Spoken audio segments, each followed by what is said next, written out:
प्यारे विद्यार्थियों, कल अपन ने केमिकल काइनेटिक्स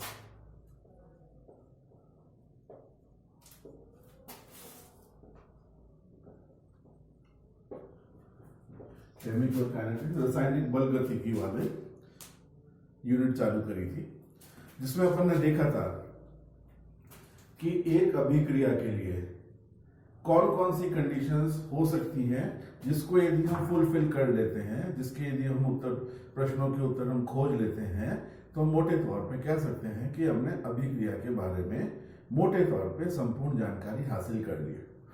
अब उसमें पहला प्रश्न था हमारा कि क्या अभिक्रिया संभव है। इसका उत्तर हम कैसे खोजेंगे। कल मैंने बताया था यदि किसी अभिक्रिया में मुक्त ऊर्जा कम होती है तो हम मोटे तौर पे कह सकते हैं कि वो अभिक्रिया संभव है।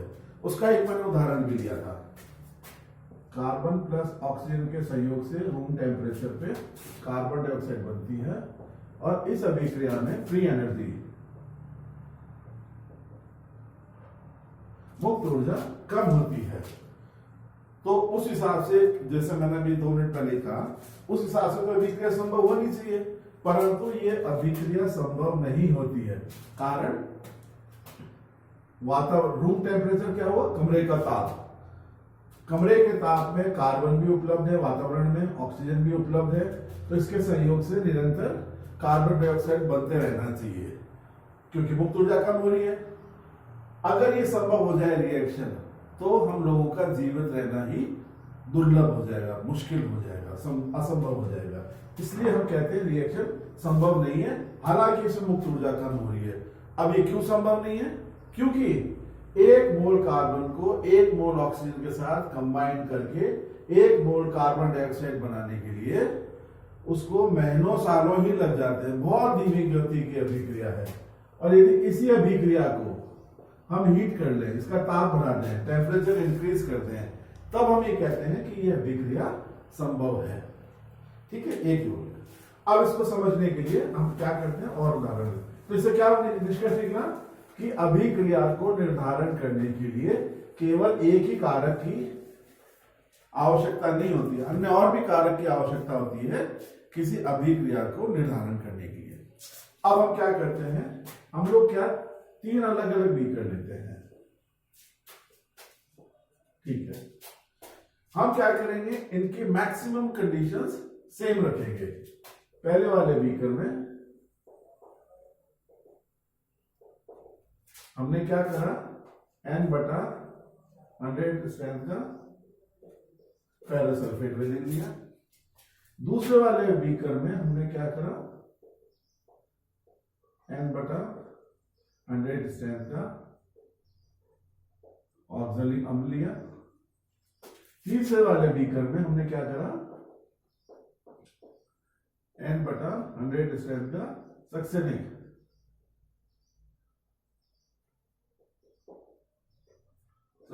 एसिड लिया। तीनों बीकर को हम रूम टेम्परेचर पर रखते हैं। यानी हम क्या करते हैं, 3 प्रकार के एसिड लिए। फेरस सल्फेट, ये भी एसिडिक होता है, N/100 स्ट्रेंथ का। तीनों की हमने क्या करा, N नॉर्मलिटी है भाई, यहाँ पे तीनों की स्ट्रेंथ सेम रखी, तीनों को रूम टेम्परेचर पर रखा, यानी क्या करा, ताप भी उसका सेम रखा और उसकी स्ट्रेंथ भी सेम रखी। क्वांटिटी भी हम सेम रख लेते हैं। हमने ये लिया, मान लीजिए 200 ml, तो ये भी हमने लिया 200 ml, ये भी हमने लिया 200 ml। तो क्या 3 कंडीशन बराबर हुई, क्वांटिटी हमने बराबर ली, इनका स्ट्रेंथ हमने बराबर ली और तीनों को हमने रूम टेम्परेचर पर रखा। ठीक है भाई, परंतु अलग अलग स्ट्रेंथ एसिड चाहिए। अब हम क्या करते हैं, एक सोल्यूशन बनाते हैं N/10 स्ट्रेंथ का KMnO4 सोल्यूशन। पहले वाले बीकर में जब हम 10 ml KMnO4 स्ट्रेंथ का विलियन डालते हैं, सोल्यूशन डालते हैं N/10 स्ट्रेंथ का, हम क्या पाते हैं कि फेरस सल्फेट वाले बीकर में जब हमने N/10 स्ट्रेंथ का पोटेशियम परमैंगनेट विलियन डाला, तो ये डालते ही रंगीन हो जाता है। दूसरे वाले बीकर में भी हम क्या करते हैं 10 ml डालते हैं, सेम स्ट्रेंथ का डालते हैं, तो हम क्या पाते हैं इसमें तो हो जाता है इंस्टेंट कलर डिसअपियर हो जाता है। ऑक्सैलिक अम्ल वाले बीकर में जब हम 10 ml potassium permanganate N/10 strength का डालते हैं तो इसको कलरलेस होने में तकरीबन 8 से 10 मिनट का समय लगता है। अब तीसरे वाले बीकर के अंदर वही हम क्या करते हैं 10 ml KMnO4 सोल्यूशन डालते हैं,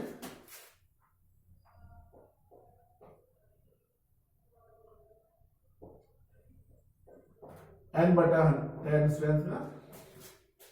हम क्या पाते हैं सक्सेनिक अम्ल वाले बीकर में KMnO4 विलयन को रंगीन होने में तकरीबन 8 से 10 घंटे का समय लगता है।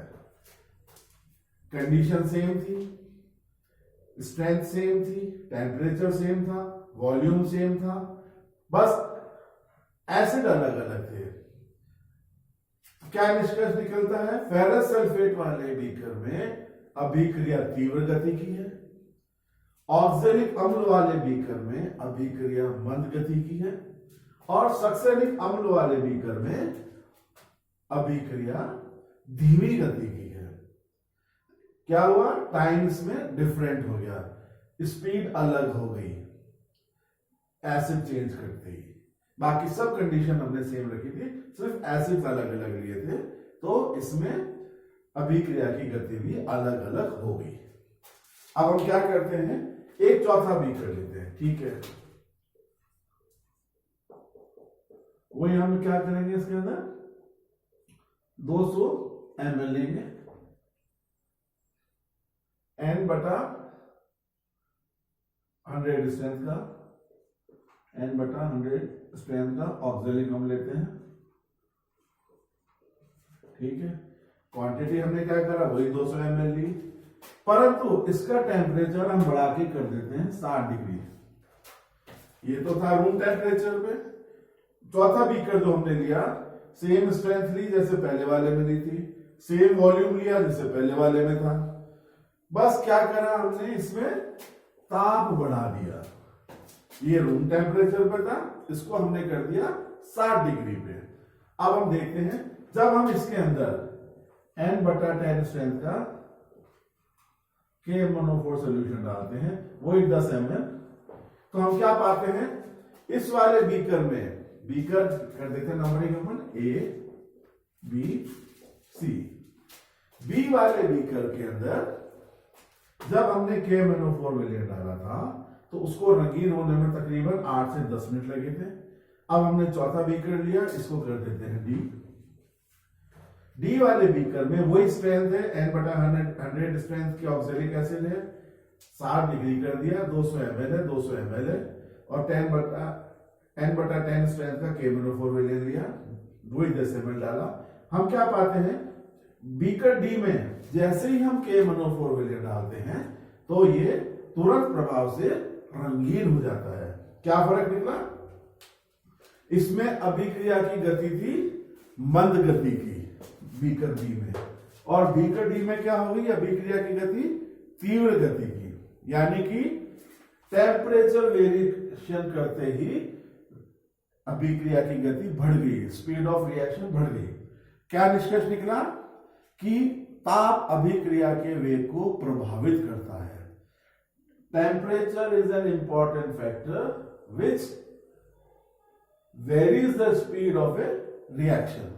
ताप बढ़ाती है अभिक्रिया की गति बढ़ जाती है। तो अब क्या निकला इससे निष्कर्ष कि एक ही कारक नहीं है जो कि अभिक्रिया को वेग को प्रभावित करते हैं, और भी कारक हो सकते हैं। ये टेम्परेचर का हो गया। अब हम एक और उदाहरण लेते हैं।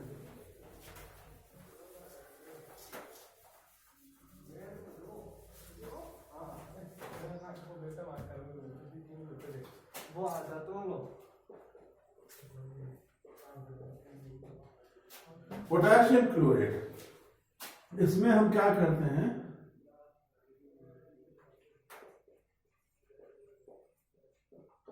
ये अभिक्रिया, जनरली ये अभिक्रिया संभव हो पाती है लगभग 640 डिग्री टेम्परेचर, बहुत हाई टेम्परेचर पे ये अभिक्रिया संभव हो पाती है। अब हम क्या करते हैं, इस वाले अभिक्रिया में हम चुटकी भर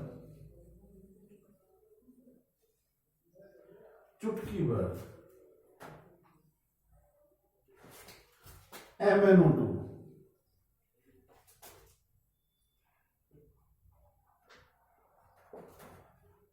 O2 डालते हैं चुटकी भर, तो ये अभिक्रिया संभव हो जाती है लगभग 240 डिग्री सेंटीग्रेड पे। यानी यहां पे क्या इसका कार्य होता है, एक ये उत्प्रेरक की तरह एक्ट कर रहा है।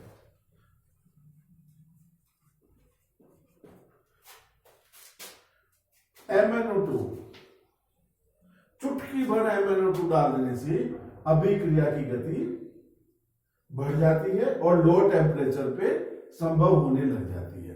तो क्या हुआ यहाँ पे, ये भी अभिक्रिया के वेग को प्रभावित करता है, ये कारक और होगी। अब हम परिभाषित कर सकते हैं केमिकल काइनेटिक्स क्या है।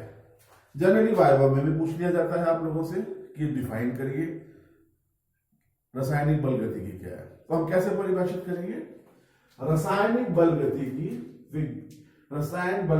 विज्ञान की वह शाखा है जिसमें अभिक्रिया का वेग एवं वह समस्त कारक जो कि उसके वेग को प्रभावित करते हैं का अध्ययन किया जाता है, उसको हम कहते हैं रासायनिक बल गतिकी, केमिकल डायनामिक्स। समझे बच्चों?